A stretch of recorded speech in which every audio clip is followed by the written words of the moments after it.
જય શ્રી રામ, ભારત માતા કી જય।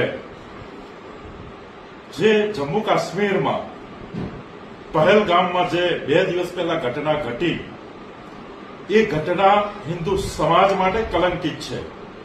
તો અરવલ્લી જિલ્લાના દરેક તાલુકા એટલે કે પ્રખંડ કાલે તારીખ 25/4/2025 દિવસે સમગ્ર જિલ્લાના દરેક પ્રખંડ તાલુકા સ્વયંભૂ દુકાનો, લારી, ગલ્લાઓ બધા સ્વયંભૂ બંધ રહે એવી વિશ્વ હિન્દુ પરિષદ આહવાન કરે છે।